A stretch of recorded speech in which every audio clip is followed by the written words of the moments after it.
ನಮಸ್ಕಾರ ರೀ ಎಲ್ಲರಿಗೂ. ನಾನಿವತ್ತು ಪುದೀನ ರೈಸ್ನ ಮಾಡಿದ್ದೆ ರೀ. ಮಸ್ತಾಗಿತ್ತು. ಭಾಳ ಸಿಂಪಲ್ ರೀ ಇದನ್ನು ಮಾಡೋದು. ಮಕ್ಕಳಿಗೆ ಡಬ್ಬಿ ಏನು ಕಟ್ಟಬೇಕಂತ ವಿಚಾರ ಮಾಡಕತ್ತಿದ್ರೆ ಈ ಪುದೀನ ರೈಸ್ನ ಒಂದ್ಸಲ ಟ್ರೈ ಮಾಡಿ ನೋಡ್ರಿ. ಇದನ್ನೇನಾರ ಡಬ್ಬಿಗೆ ಹಾಕಿ ಕಳಿಸಿದ್ರಿ ಅಂದ್ರೆ ಪೂರ್ತಿ ಖಾಲಿ ಮಾಡ್ಕೊಂಬರ್ತಾರೆ ರೀ. ನೆಕ್ಸ್ಟ್ ಟೈಮ್ ಇದೇ ರೈಸ್ ಬೇಕಂತ ಕೇಳ್ತಾರೆ. ಅಷ್ಟು ಚಲೋ ಆಗ್ತೈತೆ ರೀ. ಫಸ್ಟ್ ನಾನು ರೈಸ್ನ ರೆಡಿ ಮಾಡಿ ಇಟ್ಕೊಂಡೇನಿ ರೀ.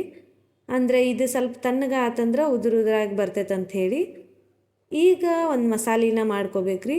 ಅದಕ್ಕೆ ಹಸಿದು ಶುಂಠಿ, ಬೆಳ್ಳುಳ್ಳಿನ ನಾನು ಸಿಪ್ಪಿ ಬಿಡಿಸಿ ಹಾಕೊಂಡೇನಿ ರೀ. ನೀವು ಹಂಗನೂ ಹಾಕೋಬೋದು. 1-3 ಹಸಿರು ಮೆಣಸಿನ್ಕಾಯಿ ತೊಗೊಂಡೇನಿ ರೀ. ಹಸಿರು ಮೆಣಸಿನ್ಕಾಯಿ ಸ್ವಲ್ಪ ಖಾರದವ್ರಿ ಇವು, ಅದಕ್ಕೆ ನಾನು 3 ತೊಗೊಂಡೇನಿ. ನಿಮಗೆ ಖಾರಕ್ಕೆ ತಕ್ಕಂಗೆ ತಗೋರಿ ನೀವು. ಹಂಗೆ ಇದಕ್ಕೆ ಪುದೀನಾನು ಹಾಕೊಳಕತ್ತೀನಿ ರೀ. ಆಮೇಲೆ ಸ್ವಲ್ಪ ಕೊತ್ತಂಬರಿ ಹಾಕೋಬೇಕ್ರಿ. ಇದಕ್ಕೆ ಒಂದು ಸ್ವಲ್ಪ ನೀರು ಹಾಕಿ ಪೂರ್ತಿ ಪೇಸ್ಟ್ ಗತೆ ನಾವು ಇದನ್ನು ಮಿಕ್ಸಿಗೆ ಹಾಕೋಬೇಕ್ರಿ. ಇಲ್ಲಿ ನಾ ತೋರ್ಸಾತೇನೆ ನೋಡ್ರಿ. ಹಿಂಗೆ ಇದು ಪೇಸ್ಟ್ ಗತೆ ಆಗಿರ್ಬೇಕು. ಈಗ ಒಂದು ಪ್ಯಾನನ್ನು ನಾನು ಬಿಸಿ ಮಾಡಕ್ಕೆ ಇಟ್ಕೊಂಡೇನಿ ರೀ. ಅದಕ್ಕೆ ಒಂದು ಸ್ವಲ್ಪ ಎಣ್ಣೆ, 1 ಟೇಬಲ್ ಸ್ಪೂನ್ ಎಣ್ಣೆ, 1 ಟೇಬಲ್ ಸ್ಪೂನ್ ತುಪ್ಪ ಹಾಕೋರಿ ಸಾಕು. ಇದಕ್ಕೆ ಸ್ವಲ್ಪ ಎಣ್ಣೆನ ಕಮ್ಮಿನ ಬಳಸ್ಬೇಕ್ರಿ ಪುದೀನ ರೈಸ್ ಮಾಡುವಾಗ. ಒಂದು ಸ್ವಲ್ಪ ಜೀರಿಗೆ, ಸಾಸಿವೆ ಮತ್ತು ಶೇಂಗಾ ಹಾಕೊಂಡೇನಿ ರೀ. ಶೇಂಗಾನ ಒಂದು ಸ್ವಲ್ಪ ಹೊತ್ತು ಹುರ್ಕೋಬೇಕ್ರಿ. ಎಣ್ಣೆಯಾಗ ಸ್ವಲ್ಪ ಫ್ರೈ ಮಾಡ್ಕೋಬೇಕ್ರಿ. ಇದನ್ನು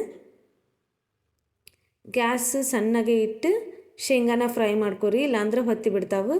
ಹಾಗೆ 1 ಟೇಬಲ್ ಸ್ಪೂನ್ ಕಡಲೆಬೇಳೆ, ಉದ್ದಿನಬೇಳೆ ಹಾಕೊಂಡೇನಿ ರೀ.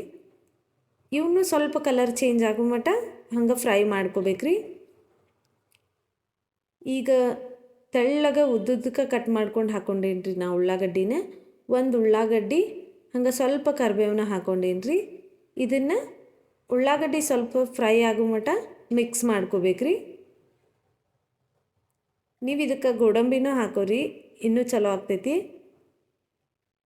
ಉಳ್ಳಾಗಡ್ಡಿ ಸ್ವಲ್ಪ ಸಾಫ್ಟ್ ಆದಮೇಲೆ ನಾವೇನು ಪೇಸ್ಟ್ ಮಾಡಿ ಇಟ್ಕೊಂಡಿದ್ವಲ್ರಿ ಫಸ್ಟ್ ಅದನ್ನು ಹಾಕೋಬೇಕು. ರುಚಿಗೆ ತಕ್ಕಷ್ಟು ಉಪ್ಪು ರೀ, ಮತ್ತು ಒಂದು ಸ್ವಲ್ಪ ಅರಿಶಿನದ ಪುಡಿ ಹಾಕ್ಕೊಂಡೇನಿ ರೀ ನಾನು, ಒಂದು ಅರ್ಧ ಟೇಬಲ್ ಸ್ಪೂನ್ ಆಗುವಷ್ಟು. ಇದನ್ನು ಚೆಂದಂಗೆ ಮಿಕ್ಸ್ ಮಾಡ್ಕೋಬೇಕ್ರಿ. ಭಾಳ ಸಿಂಪಲ್ ಐತ್ರಿ ಈ ರೈಸ್ ಮಾಡೋದು. ನೀವು ಒಂದು ಸಲ ಟ್ರೈ ಮಾಡಿರಿ, ಮತ್ತೆ ಮಾಡ್ಕೊಂಡು ತಿಂತೀರಿ, ಅಷ್ಟು ಚಲೋ ಆಗ್ತೈತಿ. ಇದು ಎಣ್ಣೆ ಬಿಡು ಮಟ್ಟ ಇದನ್ನು ಬೇಯಿಸಾಕ್ಬಿಟ್ಟು ಇದಕ್ಕೀಗ ವೈಟ್ ರೈಸ್ನ ಹಾಕೊಳಕತ್ತೇನೆ ರೀ ನಾನು. ರೈಸ್ ನಿನ್ನೆ ರಾತ್ರಿದಾದರೂ ನಡೀತೈತ್ರಿ. ಇಲ್ಲ ಅಂದ್ರೆ ಫ್ರೆಶ್ ಆಗಿ ಮಾಡಿಕೊಂಡ್ರೆ ಸ್ವಲ್ಪ ತಣ್ಣಗಾಗಕ್ಕೆ ಬಿಡ್ಬೇಕ್ರಿ, ಅಂದ್ರೆ ಉದುರಾಗಿ ಬರ್ತೈತಿ. ಹಿಂಗೆ ನಾವು ಮಸಾಲೆ ಅನ್ನ ಮಾಡಿಕೊಂಡ್ರೆ ಸ್ವಲ್ಪ ಉದುರಾಗಿದ್ರೆ ತಿನ್ನೋಕ್ಕೂ ಚಲೋ ಅನ್ನಿಸ್ತೈತ್ರಿ. ರೈಸ್ ಹಾಕೊಂಡ್ಮೇಲೆ ಎಲ್ಲ ಕಡೆ ಮಸಾಲೆ ಹೊಂದ್ಕೊಳ್ಳುವಂಗೆ ಮಿಕ್ಸ್ ಮಾಡ್ಕೋಬೇಕ್ರಿ. ಮಿಕ್ಸ್ ಮಾಡ್ಕೊಂಡ್ರೆ ಪುದೀನ ರೈಸ್ ರೆಡಿ ಆಕೈತಿ. ಇದ್ರ ಜೊತೆ ಚಟ್ನಿ ಬೇಕಂದ್ರೆ ನೀವು ಚಟ್ನಿ ಜೊತೆನೂ ತಿನ್ಬೋದ್ರಿ, ಇನ್ನೂ ಮಸ್ತ್ ಆಕೈತಿ. ಇಂಥವ ಹೊಸ ವೀಡಿಯೋನ ನಾನು ನನ್ನ ಚಾನಲ್ ಒಳಗೆ ಅಪ್ಲೋಡ್ ಮಾಡೇನಿ ರೀ. ನಿಮ್ಗೆ ಏನಾರ ಇಂಟ್ರೆಸ್ಟ್ ಇದ್ರೆ ಒಂದ್ಸಲ ವಿಸಿಟ್ ಮಾಡಿ ನೋಡಿರಿ. ನಾನು ರೈಸ್ಗೆ ನಿಂಬೆಹಣ್ಣು ಹಾಕ್ಬೇಕಂತ ಮಾಡಿದ್ದೆ ರೀ. ಒಬ್ಬೊಬ್ಬರು ನಿಂಬೆಹಣ್ಣು ತಿಂತಾರೆ, ಒಬ್ಬೊಬ್ಬರು ತಿನ್ನಂಗಿಲ್ಲ. ಅದಕ್ಕೆ ಮ್ಯಾಲೆ ಹಾಕಿ ತಿನ್ಬೋದಂಥೇಳಿ ಸೈಡಿಗೆ ಇಟ್ಟೇನಿ. ವಿಡಿಯೋ ಇಷ್ಟ ಆದರೆ ಲೈಕ್, ಶೇರ್, ಸಬ್ಸ್ಕ್ರೈಬ್ ಮಾಡಿರಿ.